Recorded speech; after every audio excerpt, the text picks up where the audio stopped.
गोटे आदिवासी स्वामी स्त्री थे सांग ही बसी दुई जण खाऊले। स्त्री जनक स्वामी कहले धनल मो गोटे पाउंजी किणीदेबू। स्वामी जन कहले हाँ धन व्यस्त हो ना मुझे गोटे पाउंजी किणीदेवी।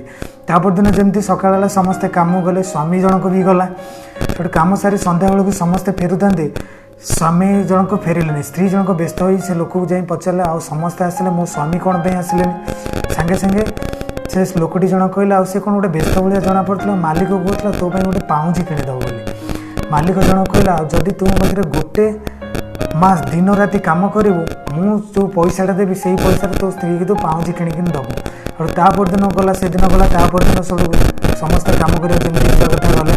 और कम गोटे लोक दौड़ी जा सडन कहला जे से स्वामी जन कहला तो स्त्री गोड़ पड़ जाए तू शीघ्र घर जा।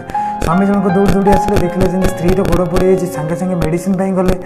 मेडिसिन किणी आनी बैटर फेरुवा बेले बुढ़ी मास जन भेटला तो स्त्री टे पागड़ी अच्छी कि आज कौन सका पेज आनी निजे निज गोड़ ढाला।